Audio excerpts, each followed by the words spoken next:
Notice is hereby given of the regular meeting of the Board of Education of the Town of Westfield in the County of Union, New Jersey at 6 p.m. on the evening of Tuesday, March 26, 2024, in Cafeteria B of Westfield High School, 550 Dorian Road, Westfield, New Jersey. The Board will move immediately into private session to discuss matters rendered confidential by state and federal law, including harassment, intimidation, and bullying incidents. The public portion of the meeting will resume at 8 p.m. The purpose of the meeting is to transact the regular business of the Board and to transact any other business to come properly before the Board. This is to advise the general public and to instruct that it be recorded in the minutes that in compliance with Chapter 231 of the Public Laws of 1975, entitled the Open Public Meetings Act, the Westfield School Board on Thursday, March 21st, 2024, caused to be posted at the office of the Board of Education, located at 302 Elm Street, Westfield, New Jersey, and delivered to the Westfield Leader, the Star Ledger, the Westfield Library, Town Clerk of Westfield, Tap Into Westfield, and Patch.com, a meeting notice setting forth the time, date, and location of this meeting. Patty, can we have a roll call? Sahara Aziz, Rob Bonaccio, Here. Kent Diamond, Here. Brendan Galligan, Here. Charles Gelinas, Here.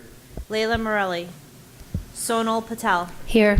Kristen Sonic Schmeltz, Mary Wickens. Here. Can everyone please stand for the flag salute? I pledge allegiance to the flag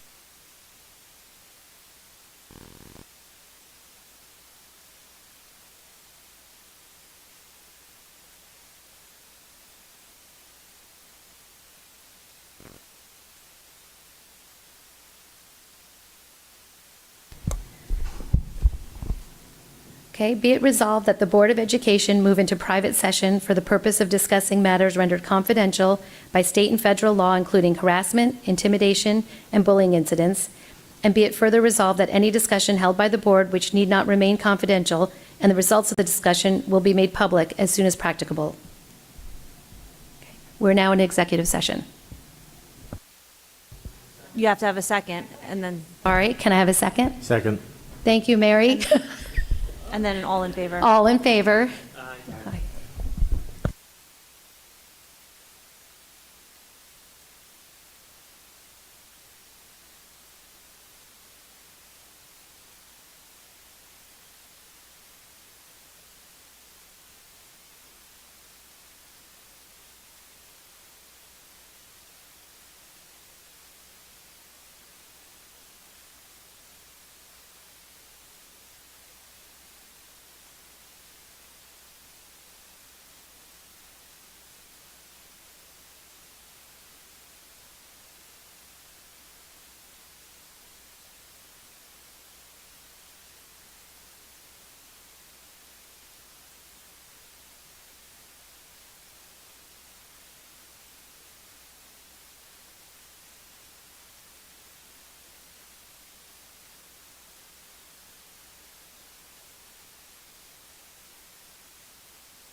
Okay, do it.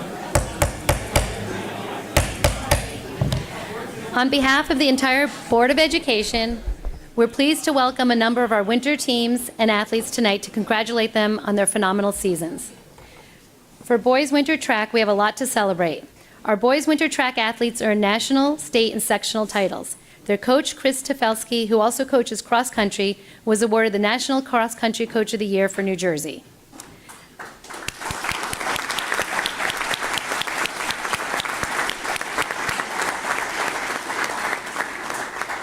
Let's begin with the team, as I call each of the athletes alphabetically to receive a certificate of recognition from our superintendent, Dr. Gonzalez, before proceeding onto the stage to await a photograph. Christian Bonapane. Ryan Daly. Ryan also ran as a member of the champion 4x800 relay at the New Balance Nationals. Peter Del Rey.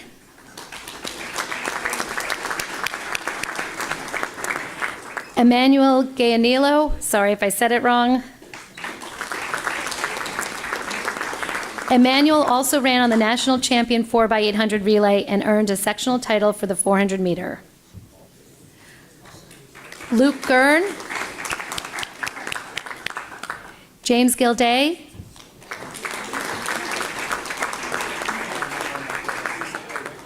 Jimmy, who was also a member of the national champion 4x800 relay, earned a sectional title for the 4x400 relay.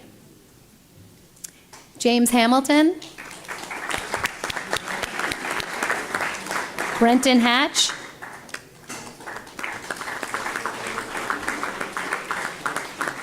Avery Keith. Avery earned a sectional title in the 3200 meter. Graham Corrins.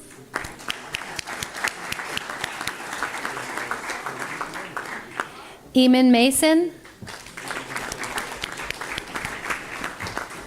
Rowan McMile.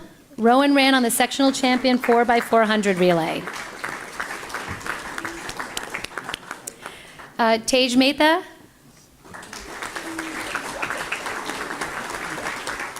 Noah Petrassi. Noah also was a member of the sectional champion 4x400 relay. Tyler Petrowitz. Noah Rubenstein. Christian Ruse.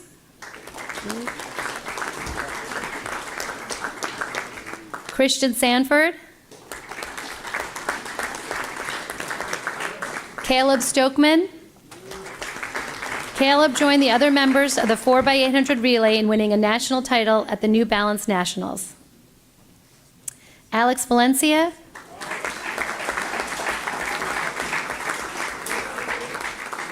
Alex earned a sectional title in the 800 meter and a national title as a member of the 4x800 relay.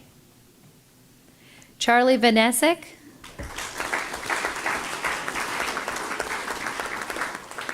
Cole Varner.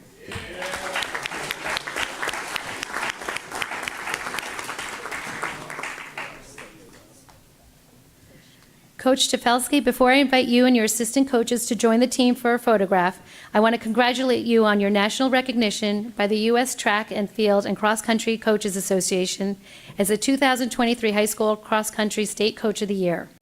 One boys coach and one girls coach from all 50 states in the District of Columbia were selected based on their team's performances throughout the 2023 cross country season.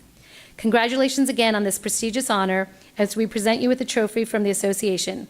Would you like to say a few words at the podium?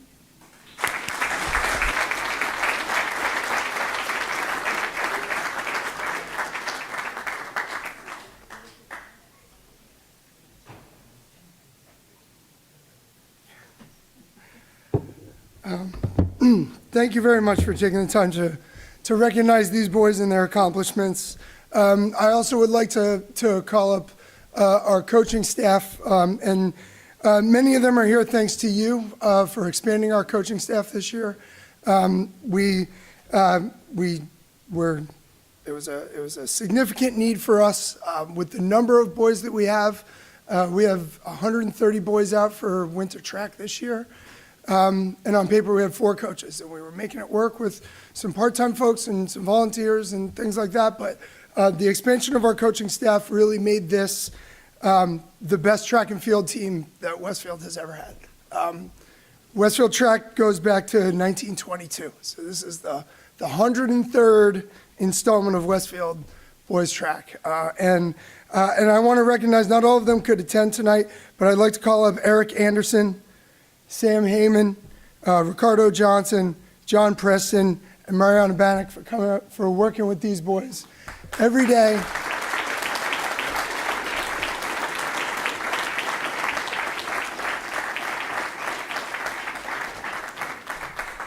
And even without the numbers that we have, the number of different things that are going on at a given track practice every day, spread out over, in some cases, the high school and over at Keller. And you've got distance kids in the neighborhood, you got sprinters and hurdlers doing their thing, you got jumpers in the pits. You've just got so many different things, just the supervision alone. And then, of course, that's like our bare minimum. We really want instruction, and we want development out of our kids. And so thank you to you for helping us to expand our coaching staff. The results absolutely showed this year. And now that spring has started, if you go to Keller on any weekday afternoon, you've got our program, you've got the girls program, you've got boys and girls lax on there. You've got like almost 400 kids using the Keller facility every day. And if you were to ask any one of those kids how important athletics is in their life and how it changes them and it shapes their experience, and they cultivate great friendships that are going to last them their whole life. So this truly is educational, and we're providing these kids with lifelong memories, and it starts with the support that we get from you, from our school support, from Sandy and Mrs. Spendis and the school administration. We've got fantastic athletic trainers, community groups like the Westfield Boosters, Friends of Westfield Track and Field, and the families who support these kids as well. It really takes all angles coming together on the same page consistently in order to produce results like these. This group of kids has 2 individual school records. They've got 3 relay records, 11 Meet a Champions medalists, which I believe is the most of any school that attended the MOC this year. We have a 9th place relay at nationals, a runner-up relay at nationals, and a national championship relay. And I think that's a tribute to the work that these kids are willing to provide, the instructions that they get from our staff, and the support that we get from administration and community and from home. I would really like to highlight these boys because we hold them to an incredibly high standard of conduct, commitment, effort, and teamwork. And these guys, they're the face of the team. They represent us at all the big meets. But there's 130 of these guys who all live up to those standards every day. They're tremendous people, they're exceptional athletes, and they're a pleasure to work with. So thank you very much.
Thank you to the winter track team and coaches for joining us tonight. I know you need to head over to the town council to receive further recognition, so please feel free to exit quietly. That's what it said.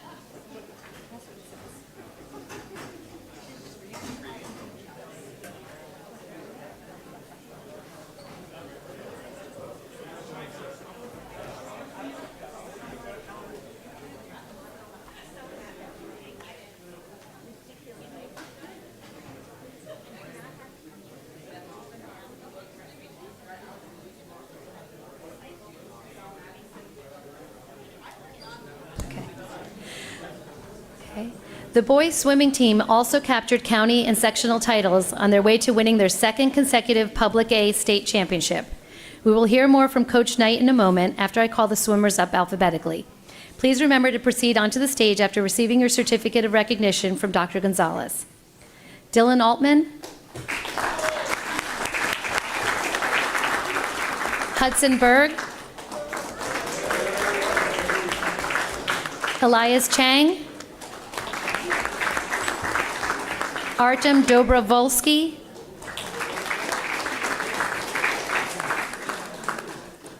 Michael Fisher. Alexander Fu.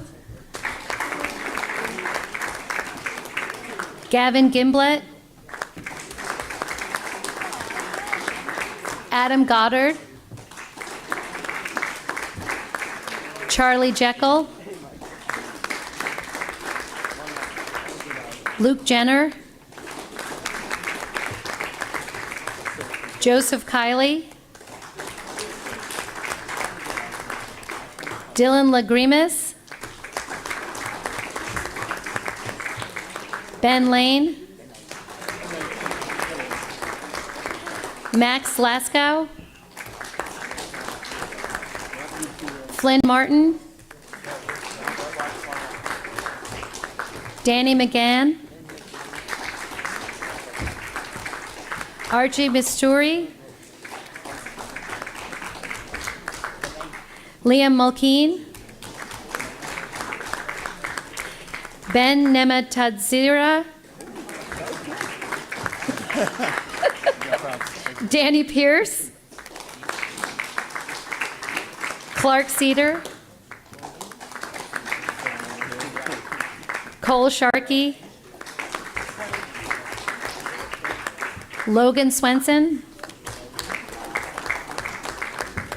Alejandra Villar. Andrew Vorobev. Owen Wabel. Logan Welsh. Caleb Wiggins. Hudson Wilcombs. Wes Young. Ben Zhao. And Coach Jeffrey Knight. Coach Knight, I know you will also be heading over to the town council after this, but would you like to say a few words about the team's amazing season?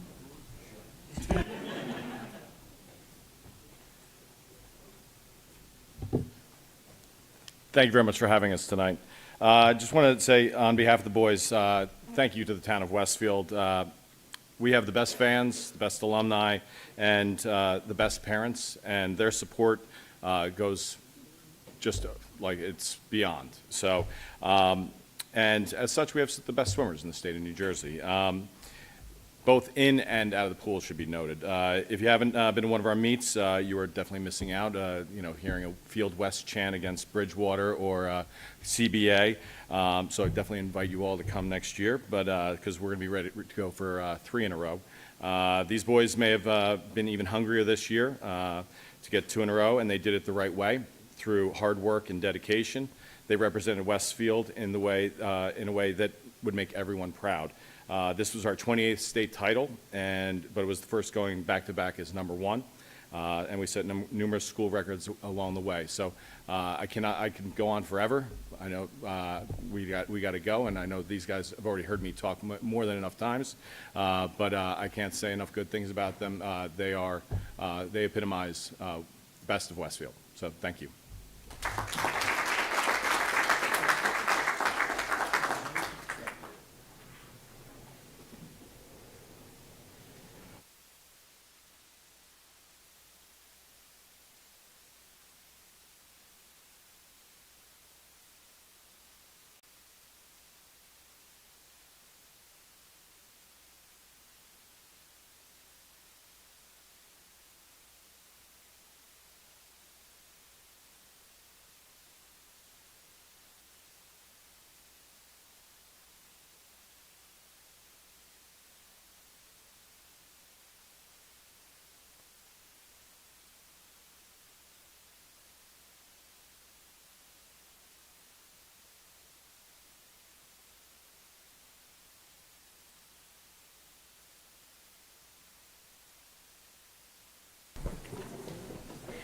Again, congratulations to the boys swimming team, and thank you for joining us tonight.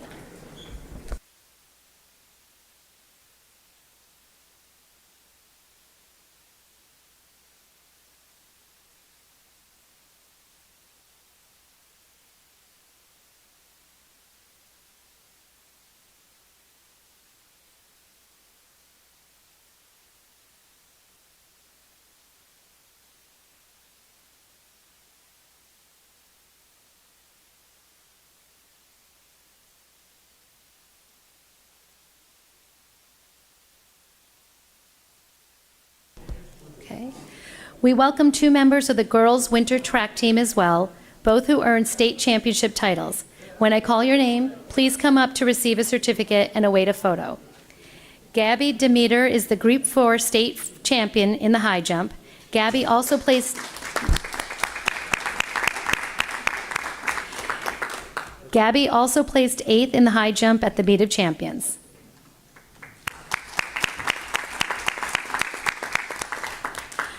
Sean O'Brien earned a Group 4 state title in the 55-meter dash.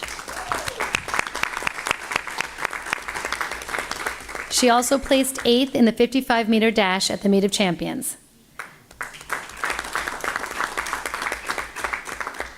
I invite Coach Berardi and Assistant Coach Eric Anderson to join Gabby and Sean for a photograph. Coach Berardi, would you like to say a few words first?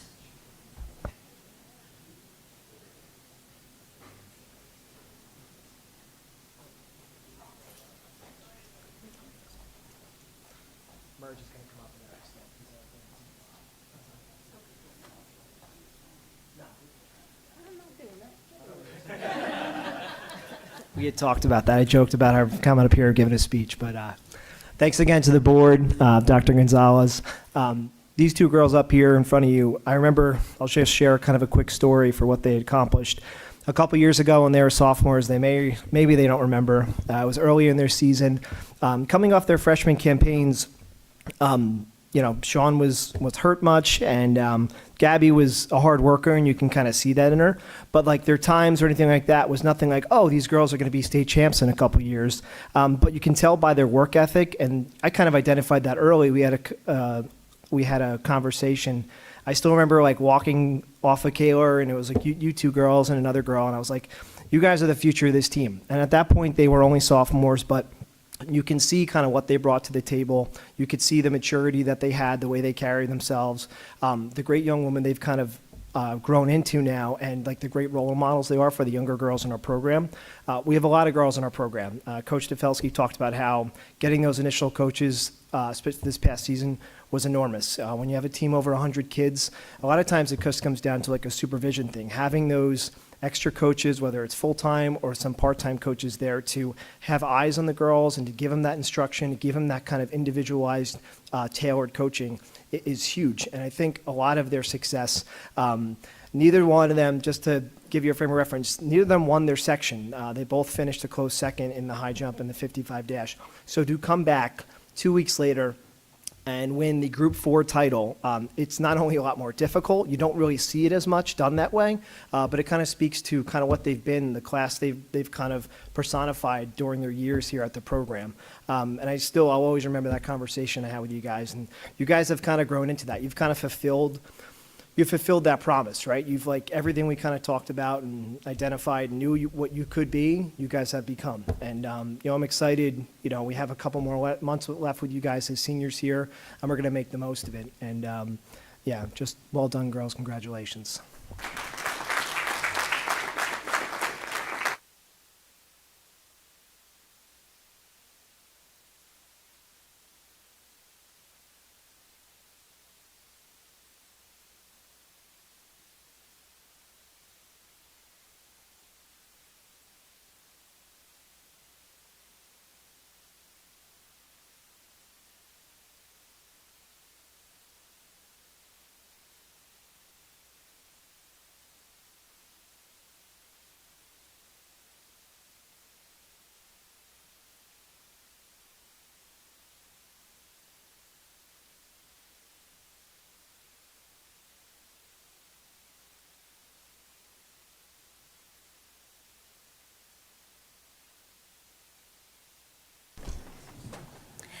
Thank you to Gabby and Sean and your coaches for joining us tonight, and again, congratulations.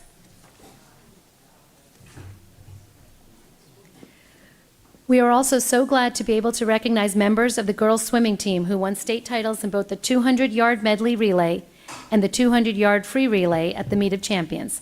Please come up as I call your name. Emily Constable. Emily also placed third in the 100 breaststroke at the Meet of Champions. Jane Kavanaugh. Jane placed fifth at the Meet of Champions in the 100 freestyle. Claire Logan. Claire placed third in the 100 backstroke at the MOC, and Brooke McAndrew.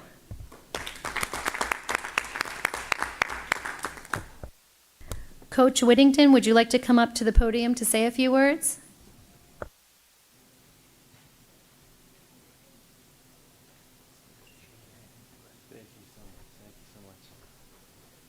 Thank you so much. My girls are hard at work in the pool, I'm sure. They have done such an amazing job. These four girls have really been the core of our team. And to have some of the not only fastest swimmers in the state, but fastest Westfield swimmers of all time together on the same team has been nothing but a coach's dream.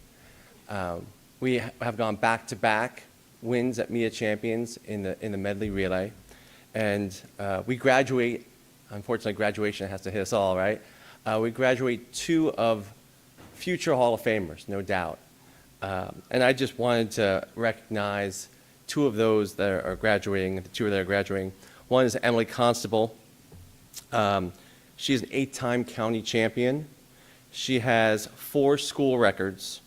She was All-State 3 out of her 4 years. She is a 5-time Meet champion winner, and she's a 9-time NISCA All-American, which is just absolutely incredible. And then the other swimmer is Claire Logan, who was last year's New Jersey Swimmer of the Year. She's an 11-time county champion. She currently holds 7 school records. Now, mind you, there's only 11 school records, and she has her name on 7 of them. And then Emily has some of the other ones. So it's embarrassment of riches here. She was an All-State for every year that she swam for us, a 7-time Meet of Champions winner, which is mind-boggling, and a 12-time All-American. She also attended the Olympic trials in the last one, and she intends on swimming in the Olympic trials this upcoming year. So we'll miss them a lot. So I want to say thank you so much for recognizing these girls, and we're looking for more future Hall of Famers coming up. Thank you.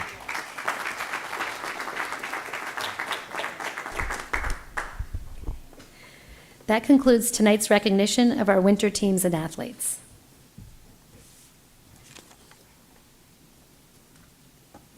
So at this time, I'd like to turn it over to announcements. Mary?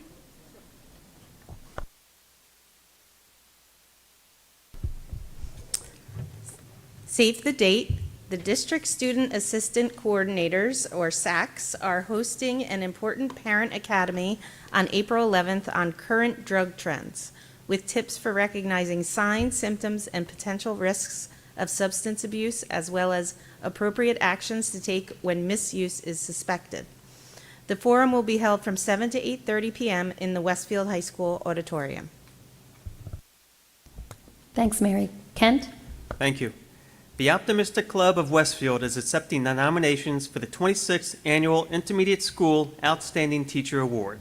The deadline to submit nominations is Wednesday, April 10th. An article with details about the nomination process is posted under news on the district website. So get those nominations in. Thank you. Thank you, Kent. CJ? The Parent-Teacher Council Special Education Committee presents its next roundtable event, Managing Anxiety, an evening with Robert Zambrano. Dr. Zambrano is the Clinical Director for Stress and Anxiety Services of New Jersey. The event will be held on Tuesday, April 16 at 7:30 p.m. at Edison Intermediate School. To register to attend, visit the Community Flyers page on the district website and click on the flyer under Special Education. Thank you, CJ. Sahar?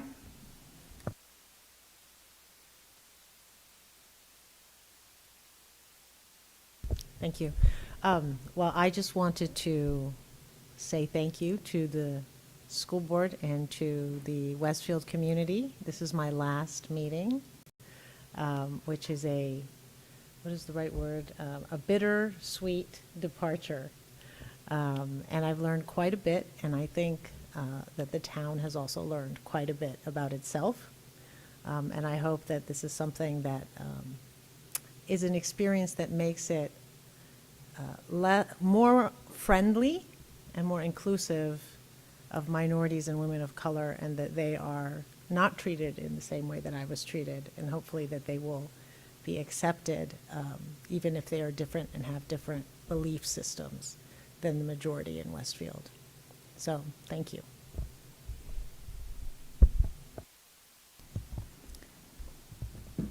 Layla? Do you have an announcement? No, okay.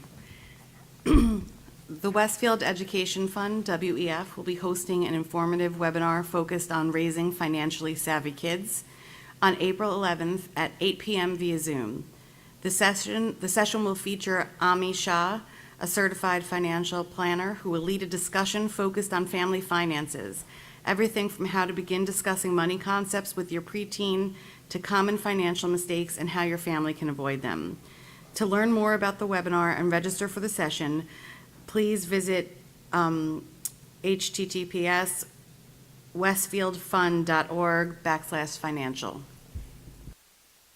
Thank you, Layla. Brendan? Yep. All Westfield public schools will be closed for spring break beginning this Friday, March 29th, through Friday, April 5th. Students will return to school on Monday, April 8th. Thank you, Brendan. Kristen? No? Rob? The next regular public meeting of the Board of Education will be a reorganization meeting on Tuesday, May 7th in Cafeteria B at Westfield High School, beginning at 7 p.m. The meeting will be live streamed via the district YouTube channel, which viewers can access on the board tab on the district website. The complete agenda will be available on Friday, May 2nd, also on the board tab. Thank you, Rob. At this time, I'd like to turn it over to Dr. Gonzalez and Patty Ramos for a report by district administration on the 2024-2025 budget. Thank you. This evening is going to be our opportunity to present one final time before the board has the opportunity to vote on the 24-25 school district operating budget. The presentation that we have prepared is consistent with what we've been presenting over the past several months, so I do not intend to go into the same level of detail, as it really represents what we have presented in the most recent meetings. But as you'll note on the screen, the presentation really highlights and begins with our priorities. The priorities that we established at the outset and the priorities that have guided us through this process, I am very proud to say, are the same priorities that we have fulfilled in the presentation this evening that represents the budget, both the proposed base budget as well as the additional enhancements. By prioritizing student outcomes, by making sure that we maintain the same level of offerings, the same level of opportunities for students, but then taking it a step further by expanding those opportunities, building upon what we expanded last year and continuing that into this year. I'm proud to say that the 2024-25 budget accomplishes all of this and more.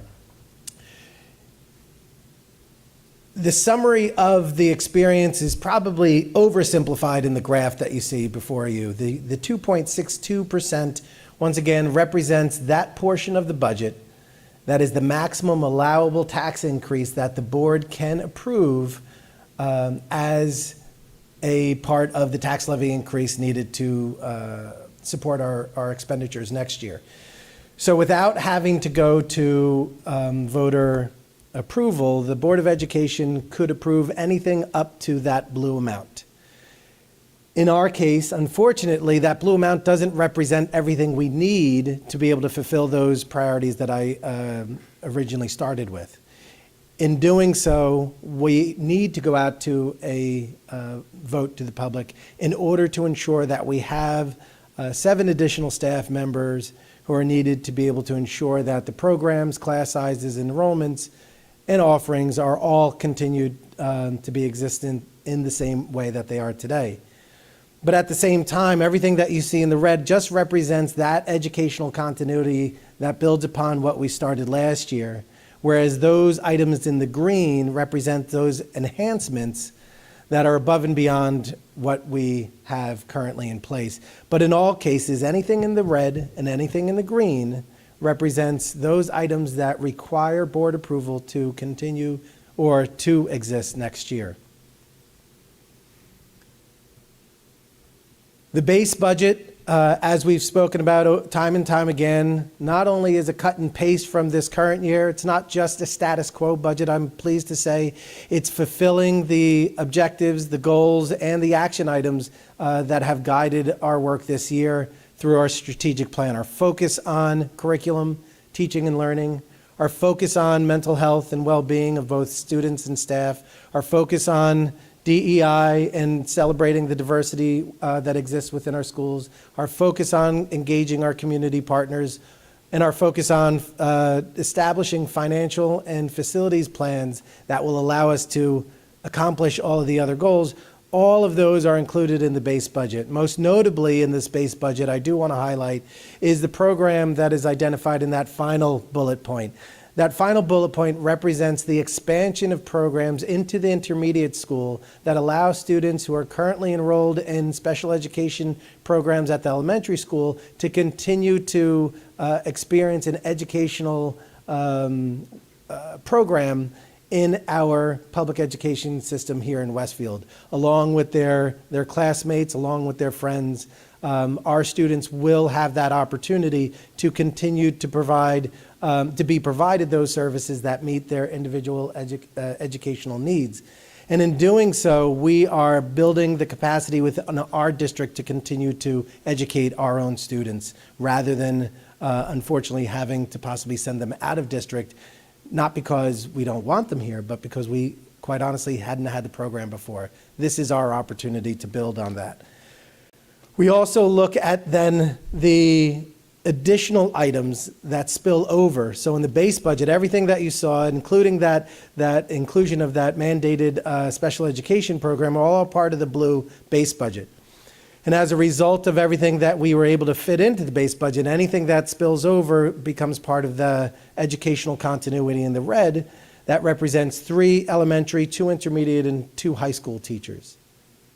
Those are the only 7 staff members who are listed there that currently are part of our existing operating budget. We do not have names, we do not have positions because, as I've mentioned in previous presentations, because if we were to ever be faced with the unfortunate decision of having to decide who would be impacted by a failed vote, then we would look at everything from tenure, seniority, open vacancies, potential retirements to be able to make those decisions. But nevertheless, these 7 individuals represent existing staff positions. And then last but not least, we spoke about our budget enhancements. The budget enhancements in the green represent our focus on developing a K-5 enrichment program that includes adding 3 additional elementary teachers to be able to deliver an enrichment program to all of our schools. It includes, at the intermediate level, work to be done with our existing gifted and talented teacher to build out this program at the elementary, but also at the intermediate level. And then to be able to add an additional high school teacher allows us to provide additional enrichment opportunities through course offerings and elective options at the high school level. And in doing so, taking the enrichment for all philosophy and really making sure that each level, elementary, middle, and high school, are able to benefit from that. We also recognize that in our budget enhancements, that in order to fulfill our obligation to expand programs, we need to make sure that we have the proper supports in our district. So in addition to the program that you saw in the base budget, we're also including the recommendation to add a supervisor to provide those services and those supports needed to assist our teachers and our administrators in delivering those services and those programs and all of our programs across the elementary, middle, and high school continuum.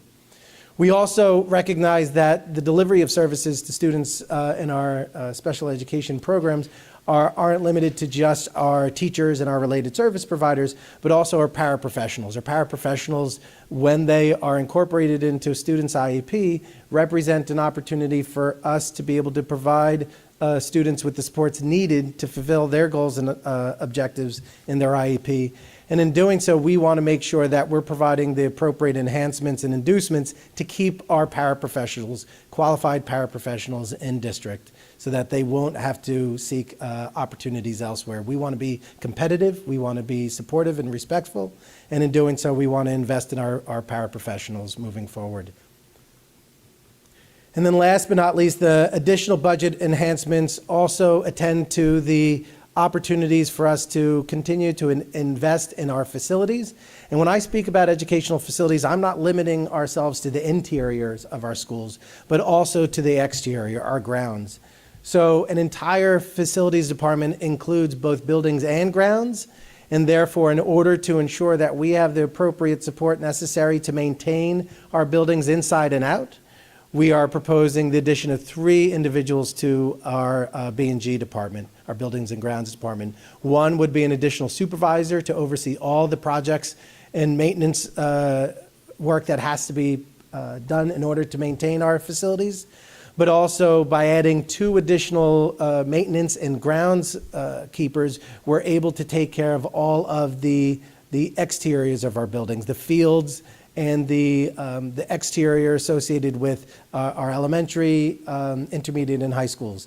Those responsibilities currently primarily fall on our custodials, our building custodial staff, and this would expand the support at the district level so that our building level custodians could focus on the interior and our maintenance and grounds folks could focus on the exterior.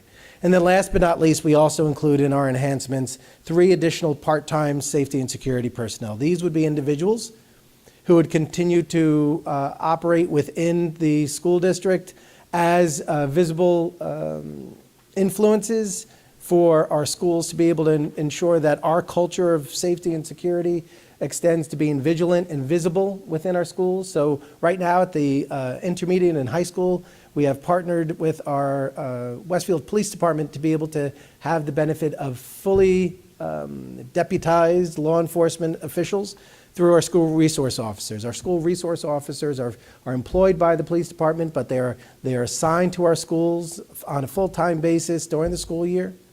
But they're only able to cover our intermediate and high schools. These additional personnel would be assigned to our elementary schools, and not only would they be visible during the day, but they would also be able to assist with evening activities, whether it be the concerts, PTO events, plays or athletic events, they would be able to augment our staff to be able to provide that additional safety and security needed to ensure that we could engage our community, engage our students, and feel comfortable doing so.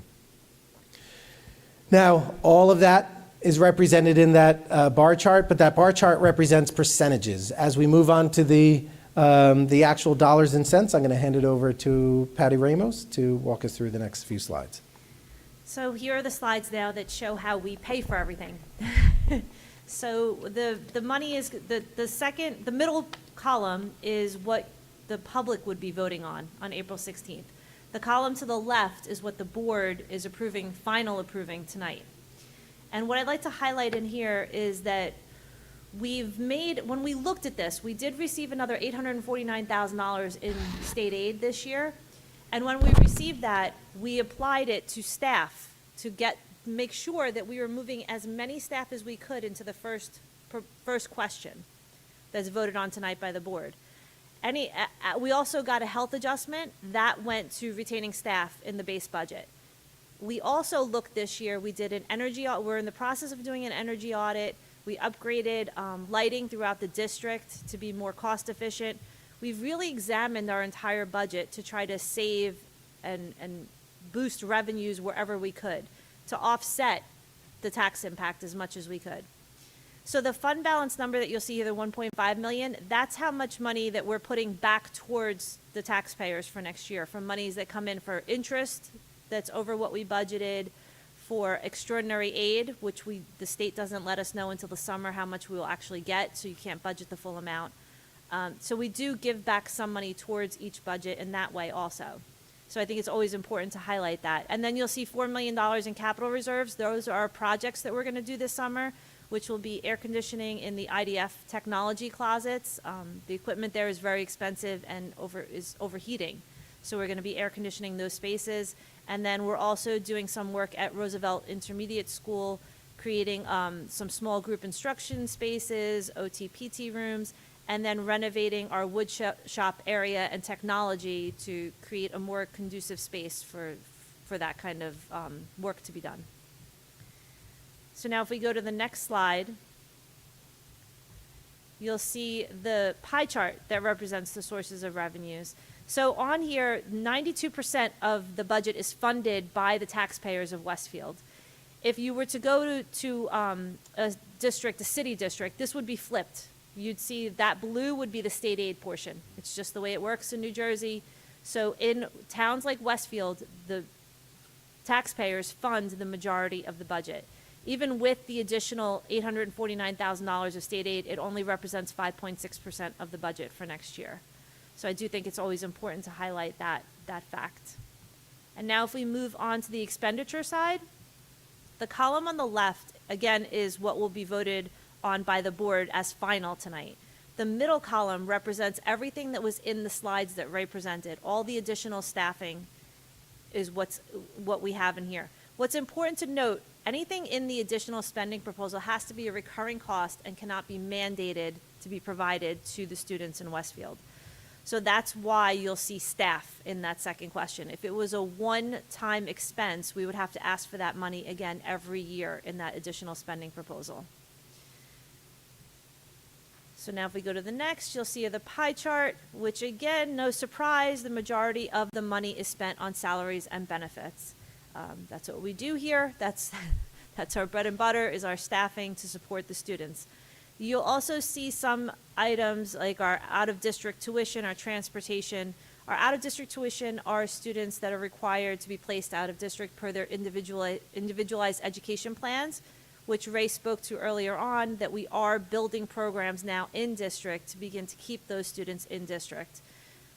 We do have space constraints that we're working with, and so you have to move classes around to make that happen, but it is a priority of the district to start to build on that to keep students in district.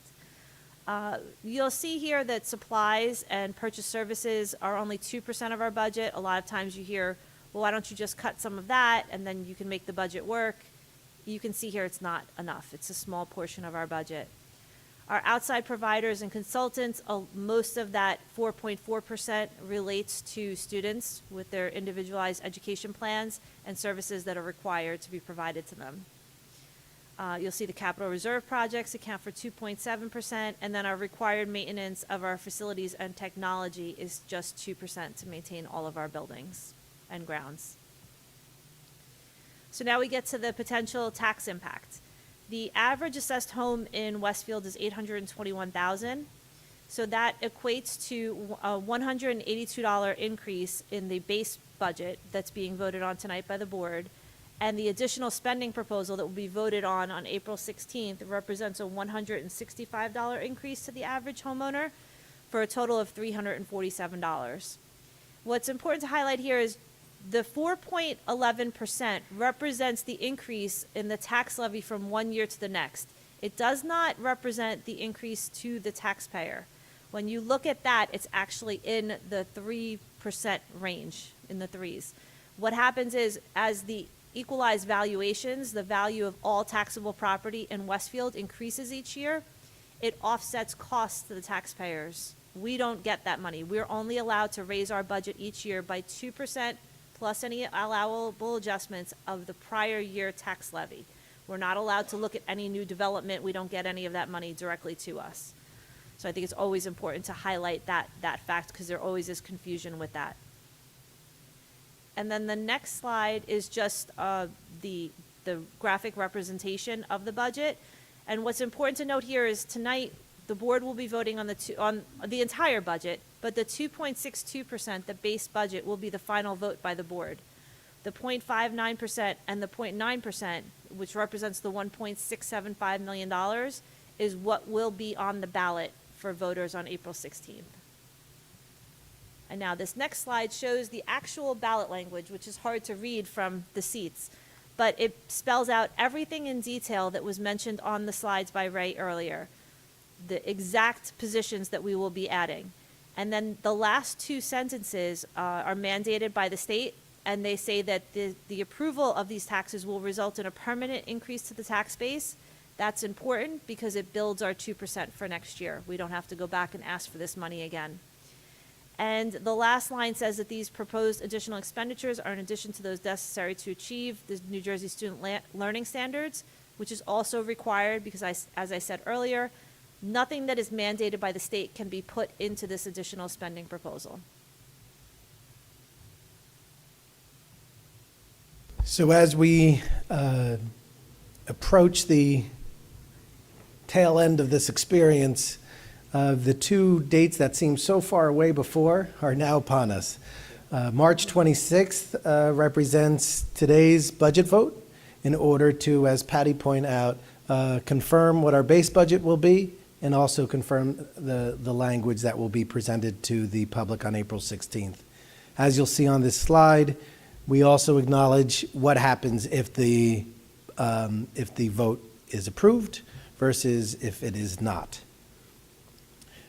I do want to highlight that the board and administration are committed to engaging in a community information and education campaign to ensure that everyone has enough information necessary to be able to cast an informed vote on April 16th. So I invite you all to visit our budget portal, which is located on our website, which is at www.westfieldnjk12.org.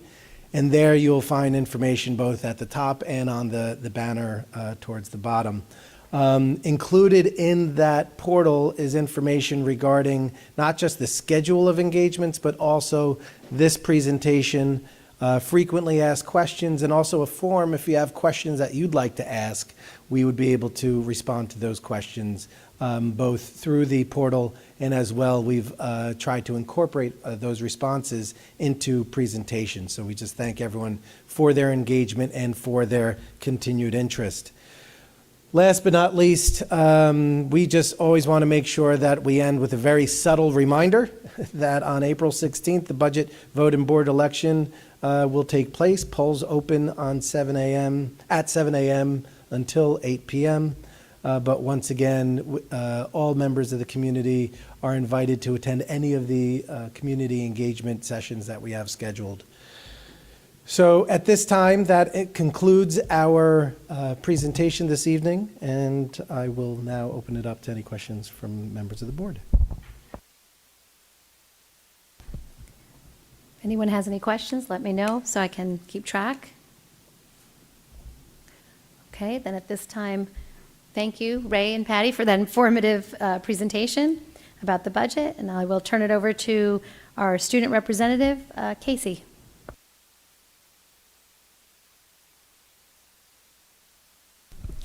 Entering spring break, WHS students have been as busy as ever.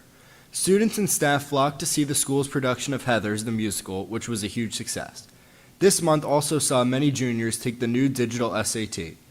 Coming out of a successful winter season for WHS athletics, students have been training hard for the spring sports season, which began with tryouts earlier this month. We congratulate all Blue Devil winter teams on great seasons and wish good luck to all the spring teams starting out. SGA continues to plan for Thursday's Community Service Day while also looking ahead to the future. All of the toiletries generously donated have been packaged and are being delivered to homerooms so that students can assemble them before they are sent to those in need. SGA would like to thank all those who contributed to the Amazon wish list for these supplies. Students will also be writing cards to senior citizens and service members on Thursday. Despite the wish list closing, there are still ways for members of the community to get involved in the current Community Service Week. There is a book drive going on this week with donations being made to the Bridge of Books Foundation, and homerooms will have the opportunity to donate to the Westfield Fun Club. As we approach Community Service Day, the excitement has continued to build up over the Students First Staff basketball game, with both teams ready to bring their A game and the WHS dance team ready to perform. Also coming up on the horizon is the SGA run and class council run underclassmen spring semi-formal. The dance will be held Friday, April 26th, and will be open to freshmen, sophomores, and juniors. Tickets will be sold in school after spring break. In addition to this dance, SGA is working to ensure the success of student government in future years by working on a new constitution to better establish the roles pertaining to the organization. The Constitution will contain guidelines on the various roles of the board, membership eligibility, and how elections are to be conducted. Last week, a survey was used to gather feedback from the student body on these issues. Now, SGA will use this feedback to make edits before it goes up for a ratification vote to the student body in the fourth marking period. Thank you, and I hope everyone has a great spring break. Thank you, Casey. Okay, next we'll move on to board committee reports. Curriculum Instruction and Assessment Committee. Kristen? Good evening. SIP met on March 11th. Some of the highlights from our meeting include, there's a lot of them, so. Counseling Director Fallon Balasone presented an in-depth overview of the district's counseling program at each level of schooling. Throughout her presentation, she described the various functions of our counseling services that both our counselors and our SACs provide at each tier of intensity, such as meeting with individual students, conducting small group and whole group lessons, organizing teacher and parent meetings, responding to students in crisis, and implementing state mandates for IR&S plans, 504 plans, and HIB investigations and programs. Mrs. Balasone also provided the committee with an overview of the trends that counselors are seeing in our schools. Counselors are working with students from our earliest grades with social issues, emotional distress, and anxiety. Mrs. Balasone stressed how important and integral the addition of the counselors and SACs from last year's budget vote have been to the department's success this year. Before last year, there was minimal Tier 1 programming occurring due to time constraints. Now, with the addition of the elementary counselors and the dedicated SACs at both our middle school and high school, our counseling department is able to develop and implement large group and full school programming centered on a variety of topics, including but not limited to drug and alcohol abuse, hate speech, body image, managing anxiety, etc. If you have a high schooler, be sure to ask them about Thursday table talks for more detailed information on such Tier 1 programming. Two specific items that I'd like to highlight from our discussions with Mrs. Balasone are, one, A team of WHS teachers and counselors is currently working with Rutgers University through their Comprehensive School Mental Health System grant to determine how we can best structure the services we currently offer to most effectively and efficiently help all of our students by creating a map as to how students can and should move through the different tiers of support we offer. Number 2, Mrs. Ballasone continues to encourage community members to join our Blue Devil Community Network so counselors and teachers have a database of all the potential mentors available to our students. For example, if a teacher is doing a lesson and would like to have a guest speaker who's an expert in that field, then they may look to this database to find a community member who's willing to share his or her knowledge. Or if a student is interested in pursuing a particular trade and would like to connect with an expert in the field, then his or her counselor can use this database to initiate the connection. If you are interested in joining the Blue Devil Community Network, please go to the WHS counseling page to find the entry form. Any community member can join the network. You do not need to have a student in the high school to join. Mrs. Ballassone's counseling program presentation that she shared with us during SIP and that I've referenced in this report is also available on the Westfield Public Schools website under District Information, Spotlight on Education, for anybody that's interested. As we previously shared, goal number 1 of our strategic plan targets the development of more consistent and coherent curriculum. The committee discussed several software platforms that are currently being reviewed by the Office of Curriculum and Instruction to help manage all of these new curriculum documents. The adoption of such a software program allows for greater articulation and coherence during the development of such documents. These software programs also allow for increased transparency and public view of the district curricula. The committee decided to add another committee meeting to our June calendar to review the many new curriculum documents that our language arts, math, computer science, and technology education educators have been working so diligently on updating into more functional formats for our teachers to utilize starting this upcoming fall. I think we have about 58 coming, so that's exciting.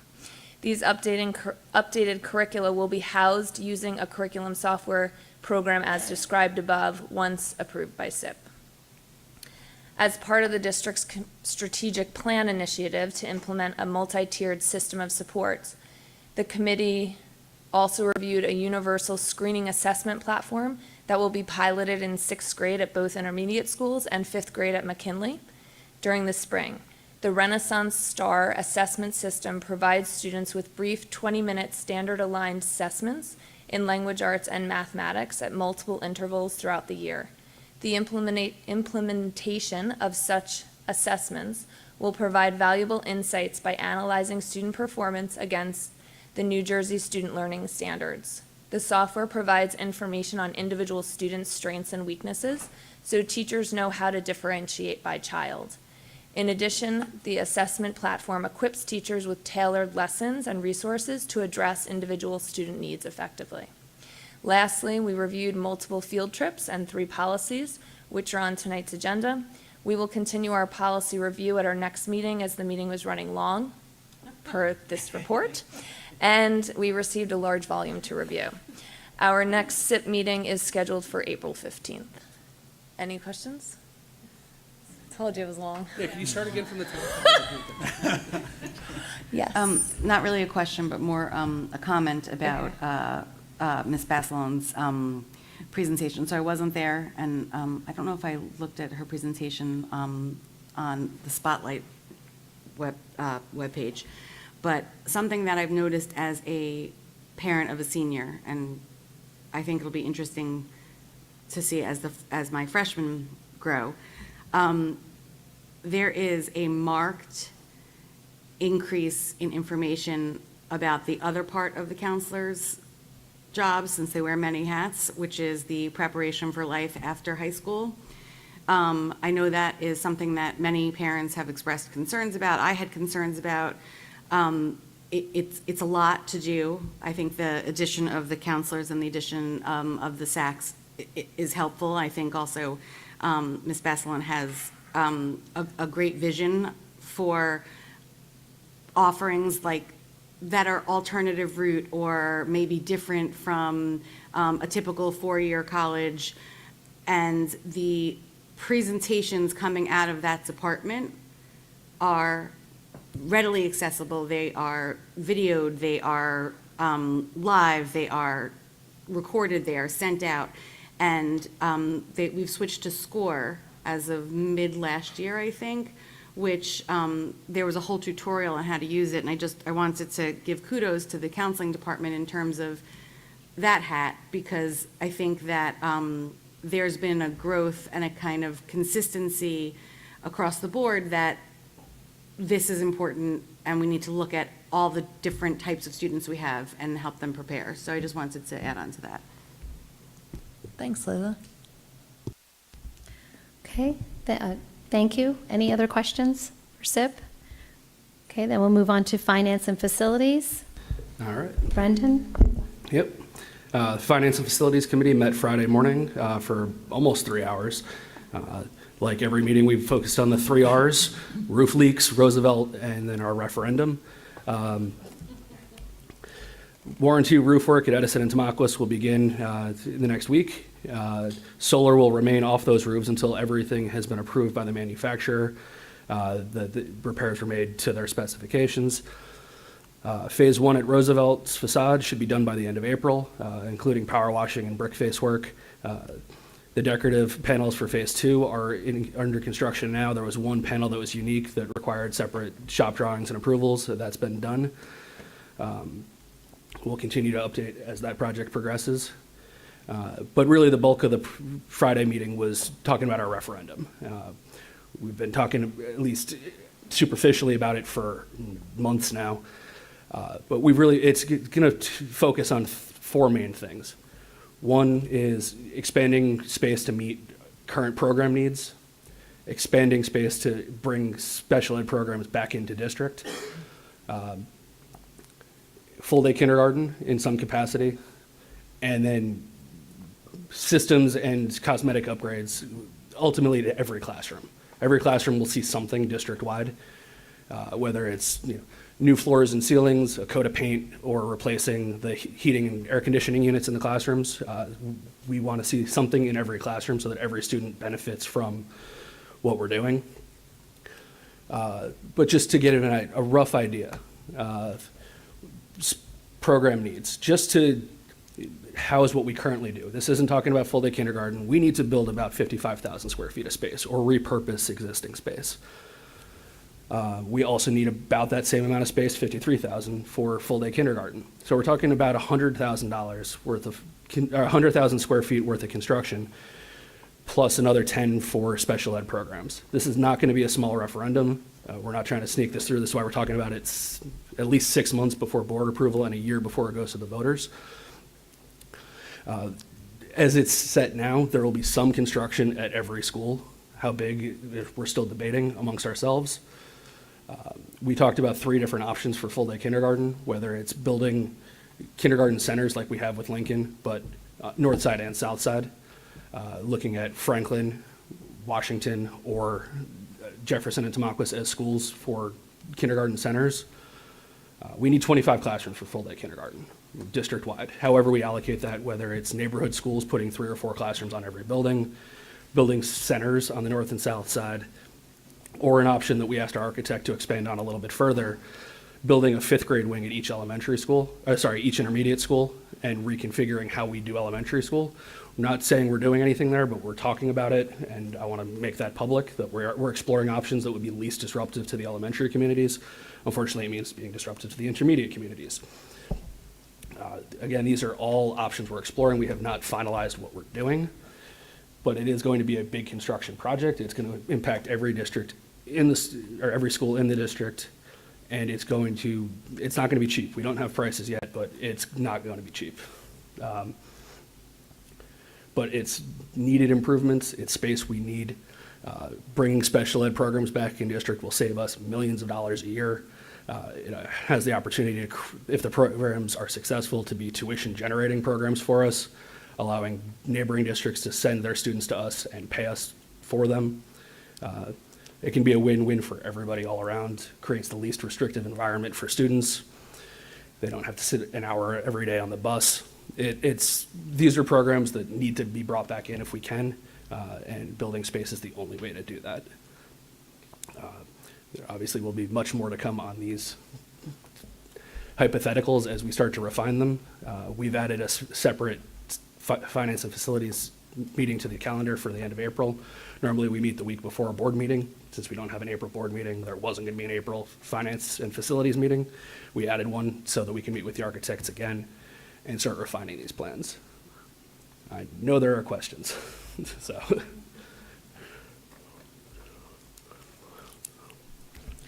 There may not be questions only because right now I think everybody's focused on the budget, so I'm sure those questions will come on the referendum afterwards. Yes. So with that, that is my report for tonight. More to come. Thank you, at future meetings. Brendan. Policies, Personnel, and Governance, Leila? Sure. So the PPG met on March 14th, and it was a relatively quick meeting. Tonight on the agenda, there are 6 policies from our committee meeting, as well as the 3 policies and 1 regulation from SIP, like Kristen represented. And those will be on the agenda for first reading based on Strauss-Esme updates. So we have the educational equity policies, affirmative action, which is mandatory and revised, the comprehensive equity plan, which is mandatory and revised, the equal employment opportunities, same, mandated and revised, equal opportunity employment complaint procedure, mandated and revised, equal employment anti-discrimination practices, mandated and revised, and the code of ethics was revised. It was changed to reflect a more general language versus specific language, as well as the notification of juvenile offender case disposition.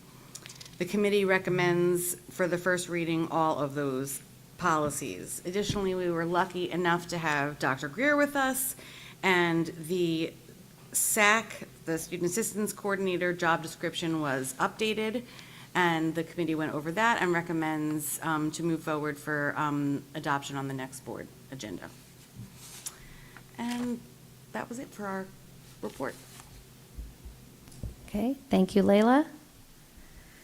Okay, at this time, I'd like to open it up for a public budget hearing and recognize the public on agenda action items only. During this portion of the meeting, district residents and staff are invited to address the Board of Education on agenda action items only. The board requests that individuals sign in and state their name and municipality of residence for the record, specific action item they are commenting on, and asks that all remarks be directed to the board president. The board asks that members of the public be courteous and mindful of the rights of other individuals when speaking. Specifically, comments regarding personnel matters are discouraged and cannot be responded to by the board. Students and employees have specific legal rights afforded by the laws of New Jersey. The board bears no responsibility, nor will it be liable for any comments made by members of the public. If a matter concerning a district staff member is of interest or concern to a resident, the matter should be referred to the responsible building principal, superintendent of schools, or the Board of Education by telephone, letter, or email.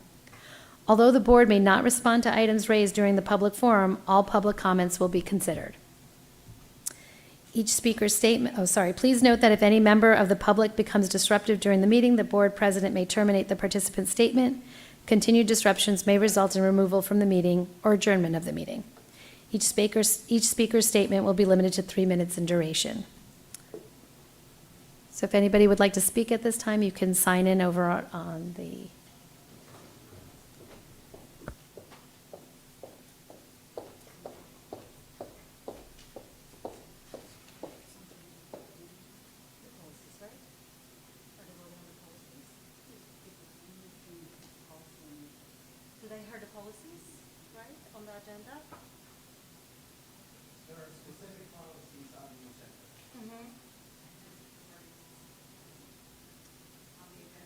those and others that I feel are missing.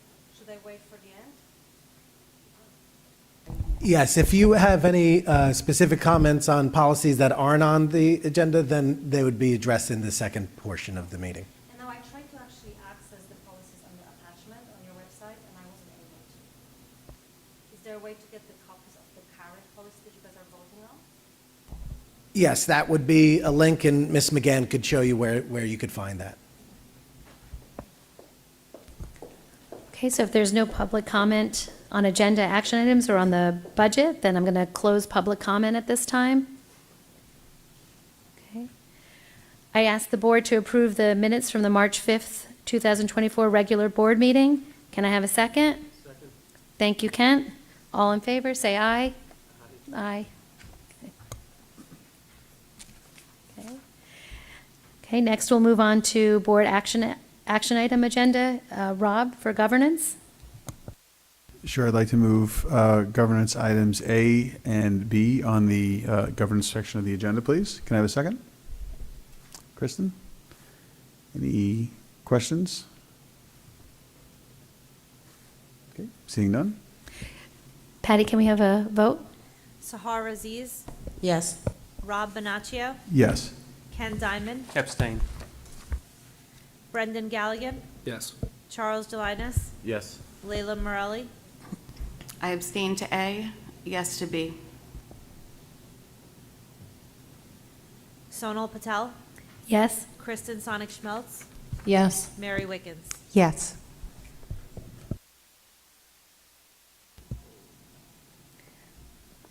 Okay, personnel action items. Mary?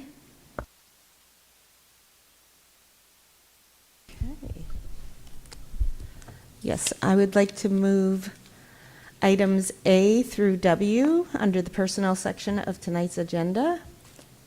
And before we move on, Ray, do you have anything? Do I want to have a second first? Thank you, Layla. Ray? Thank you. This evening, we have two individuals who are being acknowledged for the announcement of their retirements, beginning with Catherine McGarry. Catherine McGarry began her career as an employee in the Westfield Public School District in September of 1989 as a teacher at McKinley Elementary School. However, she is a proud product of the Westfield Public School System. Kathy has dedicated her entire teaching career to McKinley School, where she's not only been a warm and loving presence in the classroom, but also a beacon of innovative and compassionate teaching. Her initiatives like founding Kid TV, coordinating Early Act, and organizing extra lunches and backpacks for families in need have left an indelible mark on our community. Furthermore, Kathy's creative approach and her ability to foster a nurturing environment have made her a mentor and an inspiration, not just to her first graders, but to her colleagues and families alike. Her presence will be profoundly missed, but her legacy of kindness, mentorship, and educational excellence will undoubtedly continue to inspire future generations. Next up, we have Sandra Maymary. Sandy Maymary began her career in the Westfield Public Schools in August 1987 as an athletic trainer at Westfield High School before becoming a teacher and then the district's athletic director in 2010. Under her direction, our programs have witnessed unparalleled success with a number of state, sectional, and county titles each year. Sandy currently oversees an athletic program of 77 teams at the intermediate, freshman, junior, and varsity levels. Her focus on providing opportunities to all students is evidenced by the most recent addition of a boys volleyball team and an upcoming flag football team. She established a Westfield High School Hall of Fame, which recognizes our impressive athletes, programs, coaches, and teams throughout the years. Her advocacy and connection to the community has enabled her tremendous support from community organizations, and she has collaborated with the Westfield Booster Organization and youth sports programs to enhance programs and facilities, including the varsity gym, field house, and creating a state-of-the-art fitness center. At the center of all of our efforts is a focus on the students of the Westfield School District and providing them with opportunities to play and compete at the sports they are passionate about. As she is ending her career in Westfield, our program has been awarded the prestigious ShopRite Cup, an award the top program in each NJSIAA group each year for the past 2 years in a row. We wish both of these long-standing Westfield employees a happy and healthy retirement. I'd also like to thank Sandy Mamery for her dedication to our school district over the past many years. Her impact on our school system and athletic programs is undeniable. On a personal note, I want to thank her for supporting the Play It Forward tennis team co-ed doubles fundraiser. It wouldn't have happened without Sandy's quick response and enthusiasm. Her commitment to providing opportunities for students to excel on the field is truly inspiring. She's left a lasting legacy and will be missed. I wish her the very best in her well-deserved retirement. Patty, can we have a vote? Sahar Aziz, Yes. Rob Bonaccio, Yes. Ken Diamond, Yes. Brendan Galligan, Yes. Charles Jelinas, Yes. Leila Morelli, Yes. Sonal Patel, Yes. Kristen Sonic Schmeltz, Yes. Mary Wickens. Yes. Okay, next on the agenda is Finance and Facilities. Ken? Thank you. I'd like to move item A under the finance section tonight, which is the base budget that Dr. Gonzalez and Ms. Ramos told us about. May I have a second? Thank you, Kristen. Any questions? Go ahead, Rob. So I didn't comment earlier on it, but I just want to express my support for the budget, why I'm voting yes on it. When I started on the board, our process was a cut and fit process. How do we cut things and how do we fit them under a cap? And we have changed that in a very short span of time due to a lot of dedication, a lot of leadership, and a lot of changes in philosophy and establishment of goals to a mold and shape budget, right? Molding the budget to fit goals that we are taking the time across all departments to shape and to prepare. It is very, there's only a couple of ways to do this, right? We have expenses and mandates that come from the state that are increasing at a far faster pace than any cap that we are stuck with. And there's only so many ways you're going to grow a budget when you are limited in the amount of money you can raise, when you are limited in the tools you can use to shift budgets, right? Tools that any one of us would normally use to budget for our own selves. You need a new water heater, you shift the budget from the vacation funds, right? We don't get the chance to do things like that. We just don't. There are things that need to be where they are. So when you're limited in what you can raise and limited in how you can try to budget and try to fund things, and limited in the amount of revenue you can raise, because this is not a revenue raising operation, that we have here, right? This is an operation that serves students. You get stuck in a rut, when you have expenses and mandates that are at 8, 10, 15% of your budget, but you can only increase it 2% to make it work. So I'm very glad that the board very early on saw their last cut and fit budget and said no more. Let's start molding and shaping. And what we've done over the last couple of years is yes, grow the base budget, but for very good reason. I was asked from the very beginning, you support a budget. The answer is yeah, why? Why am I raising these things? Well, we're raising them because we have a set of goals that we can trace all these things to. We're raising them because with even the small increases that we got last year, just by the committee reports that we've had, you've seen the incredible strides that folks have made here. We have an incredibly creative group of people who are working with us, and their skills were being wasted on trying to fit and cut and not expand and grow. And as we talk about referendums and things in growth for the future, rest assured, certainly as I'm looking at this budget, that the increases that we're putting in matter. They're tied to real goals, and they're here to set the stage for what's to come. Right? We're not going to ask to expand facilities and not have anything to do in those facilities. We're not going to ask to expand programs and not be ready to start teaching those programs when the time comes that they're expanded. And this budget keeps us along that path. So I'm very happy to support it. I think we're making the right strides and the right moves, and we've done a very good turn in this district in a very, very short span of time. I know there's a lot more to do. I know it's what about this and what about that. I can tell you we're getting there. I can tell you most of the things that people ask me about are things that are on a list that are coming. And I think we see that when you look at the outreach that we do, the feedback that we get, and the budget programs that we're putting in. So that's where I'm at, and I just wanted to make sure the public was aware of why I'm a yes on this. Thank you, Rob. I also wholeheartedly support the budget for many of the reasons you said, so I won't reiterate them. If nobody else has any questions, go ahead, Sahar. I wanted to also provide a little bit of historical context. When I first arrived on the board, I really did not appreciate just how resource-strapped we were. I think what often happens is one makes assumptions that if the town is wealthy, then the school district is well-funded. But unfortunately, our school district, even hopefully if this, hopefully this vote will, or this budget will pass, but even with that, we're still under-resourced, and especially when compared with the expectations of the parents, which are high expectations as they should be, and they're also the reason why many people move to Westfield. And I think many of us on this board who have children in the schools have experienced personally the ways in which those limited resources have, demonstrated a lack of opportunity or a lack of quality that is not due to, any fault of the administration or the teachers, but it's just basically a lack of resources.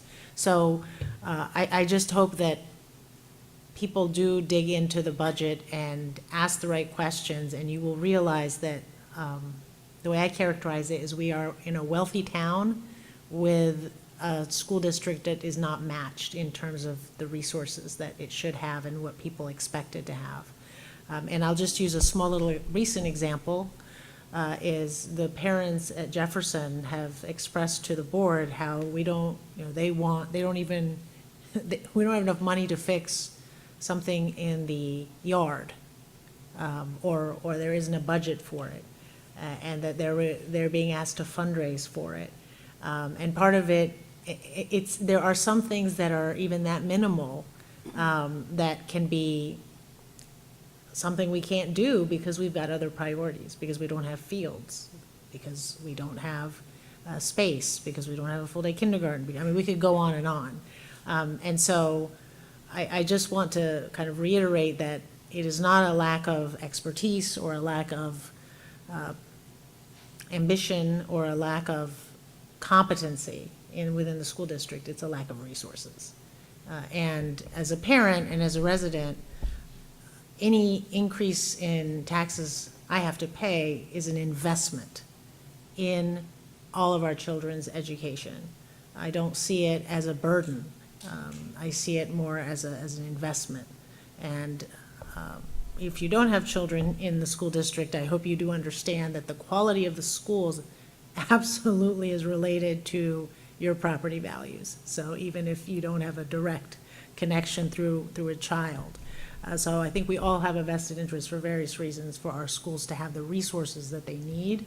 And it's on us to invest in those resources. So anyway, with that, I do want to thank Dr. Gonzalez and his team of excellent administrators and the teachers. I know they do a lot with, again, minimal resources or not insufficient resources with the expectations. So I fully support the budget and intentionally attended my last meeting so that I could vote for it. Thank you. Patty, can we have a vote?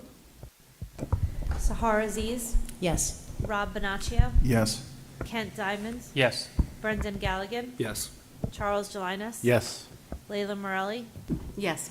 Sonal Patel, Yes. Kristen Sonic Schmeltz, Yes. Mary Wickens. Yes. All right, I'd like to move items B to Q under the finance section of tonight's agenda. May I have a second? Thank you, Brendan. And I'd also like to call out 7 donations, which will bring our year-to-date donation total to, drumroll please, $69,197.01.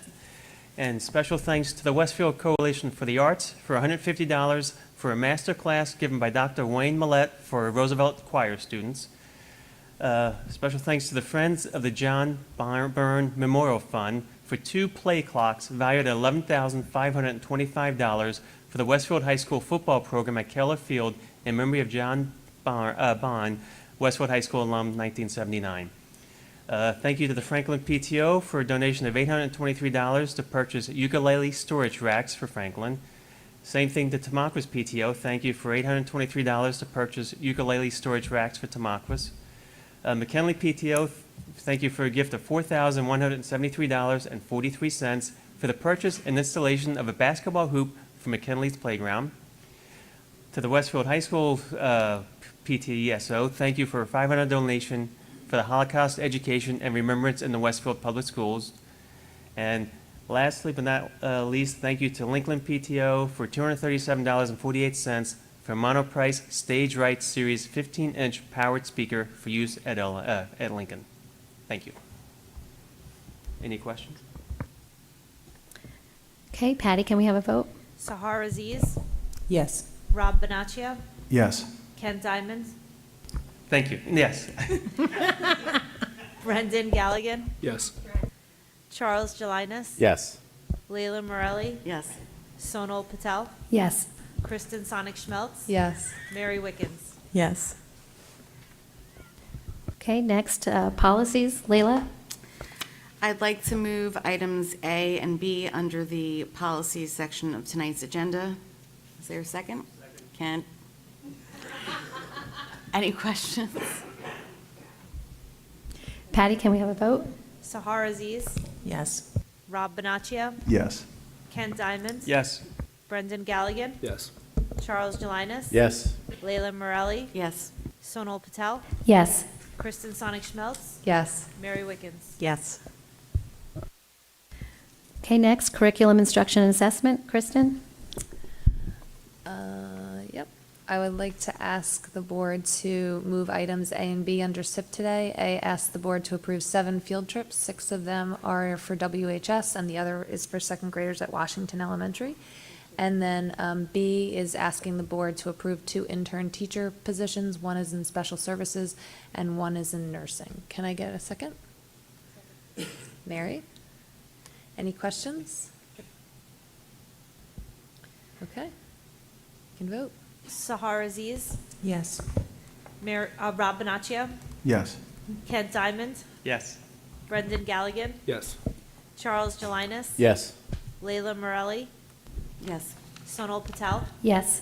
Kristen Sonic-Schmelz, Yes. Mary Wickens. Yes. Okay, I'd like to acknowledge notes for the record. Okay, unfinished business. New business. Liaison reports. Go ahead, Kristen. I just wanted to take a moment to highlight some things for Washington and Roosevelt. Washington just hosted their 3rd annual Multicultural Festival this past Saturday. There were 22 countries represented, and I'm proud to share that Washington was the first multicultural festival 2 years ago, and now I believe it is spread to all of the elementary schools, so that's exciting. If you haven't been to one yet, I don't know if they're finished throughout the district. If they are, then I suggest attending next year, because watching the kids try new foods and learn about different cultures from each other and also from their families is a really heartwarming experience. So it's one of the best days, I think.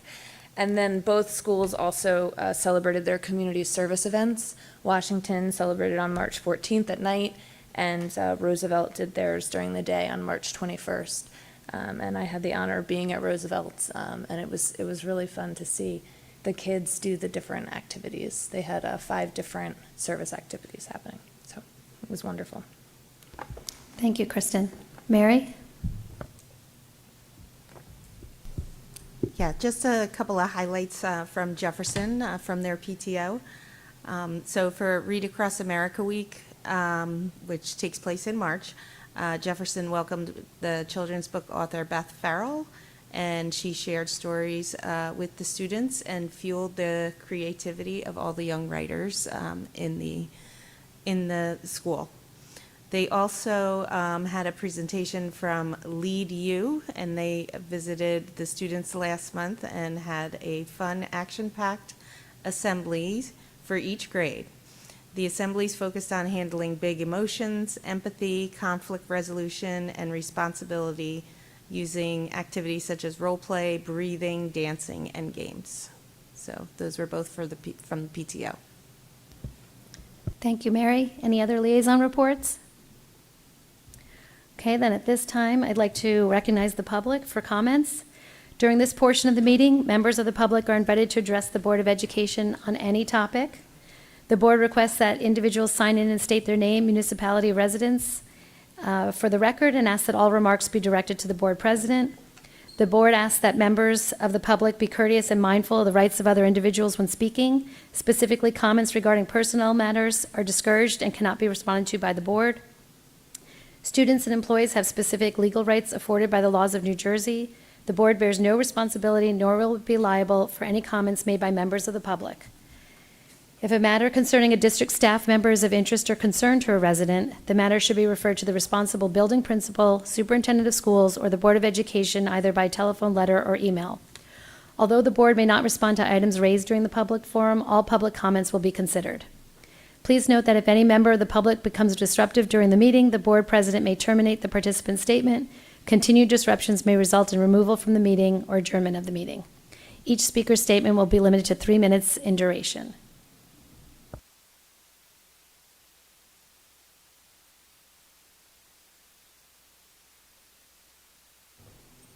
Good evening, everybody. I'm Dan Ortolani. I live at 727 Glen Avenue here in Westfield.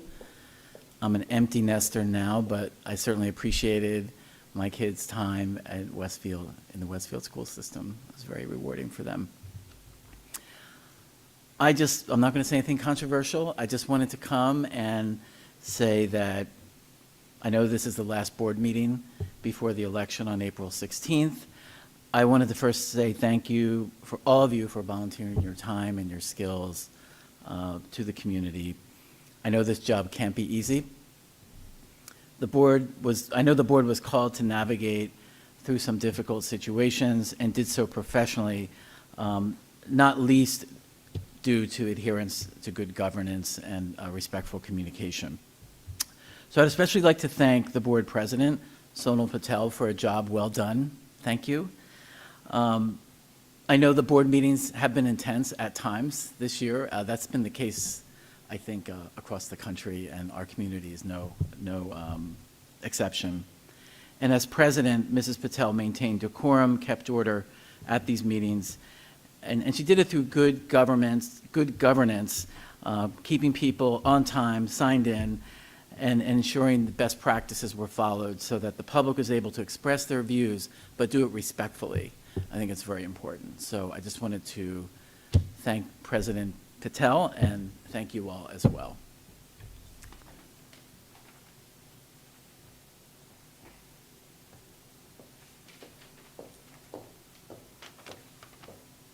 Dear board members, it is with a profound sense of deja vu. Can you please just state your name? Oh, yes, Dorota, Westfield. It is with a profound sense of deja vu that I stand before you today to address an ongoing issue. On October 20th, my daughter and numerous of other sophomore girls at Westfield High School, when confirmed to be an AI deepfake victims wronged by their classmates. Since then, the pace of repercussions and accountability, particularly concerning the boys involved in the incident, has been, how should I put it, glacial, if not non-existent. They have been treated with such a delicate touch, one might confuse them for endangered species rather than students who engage in, let's face it, unacceptable conduct. Selective accountability? Right after I spoke the first time in front of you, my legal team and I, in a stroke of proactive genius, drafted a new code of conduct and cyber harassment policy amendments, including AI. We were thinking it might be time to retire the Walkman, pager, and beeper references and perhaps move on to the existence of smartphones and AI. As you can observe, I'm not overwhelmed by emotion or hysterical. But for the sake of clarity, let me state that I am indeed slightly aggravated. It seems as though the Westfield High School administration and the district are engaging in a masterclass of making this incident vanish into thin air. For example, it has been over 5 months, and we are yet to see the elusive HIB report, which, according to quite little policy, should have graced our presence in 10 days. The school policies are yet to be addressed, and my emails are to be answered. Curiously, it appears that the administration involved in the mishandling of this incident has been magically transported and promoted to a different district. I do hope this little relocation exercise won't in any way hinder the HIB investigation, though do one wonders. To conclude, allow me to pose a simple question from the perspective of a mother, a woman, and an educator myself. What will it take for this district to finally rise to the occasion and perform its duties? Thank you.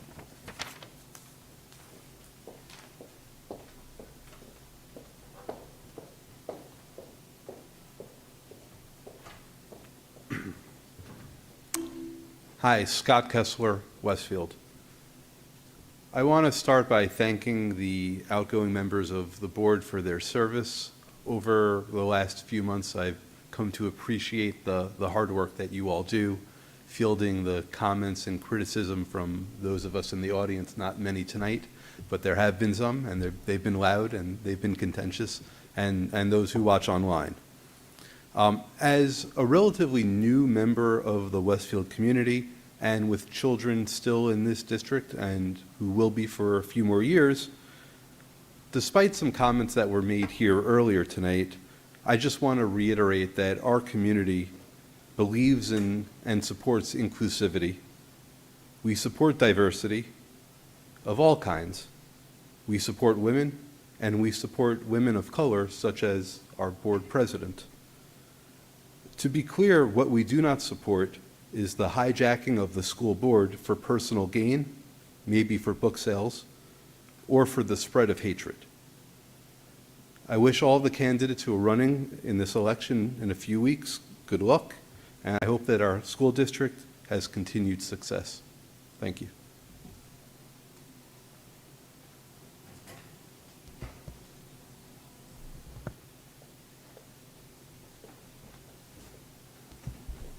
I think you have to sign in first. I did. Oh, sorry. Tali Farrow from Westfield. Really hope that this is the last time that we have to address this issue at all with the board. During the October meeting, hundreds of parents, your constituents, gathered in this room. Over 1,000 parents and students logged in to watch the meeting live from home. Many of us had just endured the scariest and most surreal few weeks of our lives. We were frightened, anxious, and yes, some were angry. Anti-Semitism and Jew hatred are not new. There are residents in this town who are direct descendants of Holocaust survivors. Our families have been exterminated in the Holocaust, been victims of pogroms, and have been thrown out of many countries around the world. Just to give you some personal perspective, over the last century, my family has escaped and been thrown out of Russia, Turkey, Moldova, and Romania. My great-grandfather was arrested and murdered by Stalin for being Jewish. My grandparents escaped the Nazis and survived, so I know what anti-Semitism can lead to. And boom, the largest single attack against Jews since the Holocaust, followed by great anti-Semitic violent acts around the world, including the US. And how do you think it felt to be a Jew at that moment? Instead of acknowledging the fear and anxiety that we felt as a board led by our superintendent and president, nobody was asking for any sort of political statement. Nobody was asking for any kind of stands on the Middle East. What we needed was, we hear you. We see that you are all here. We don't want you to feel unsafe. We will protect you and your children. Have any of you ever been scared to send your children to school? Which preschools in this town have had to hire armed guards and put barricades up? This was way before October 7th happened. Ask yourself how it must feel to be 2.4% of the US population, but yet be targets of 60% of hate crimes linked to religion in this country. Well, the public silence of this board speaks volumes, and I hope that none of any marginalized group will ever have to feel the isolation and fear that we felt for months. The fact that professional intimidators from other towns were brought here to harass us, and instead of reprimanding them, our board president chose to sit up in her seat and yell at her residents and constituents is mind-boggling.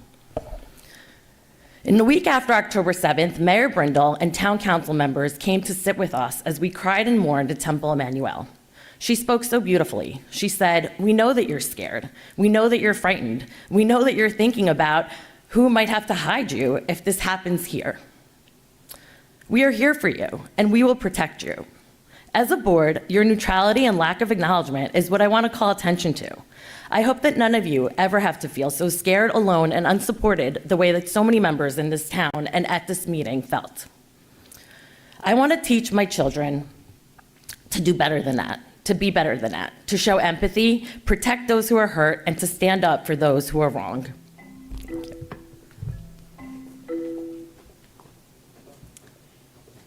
Okay, is there no other public comments? I'm going to close public comment.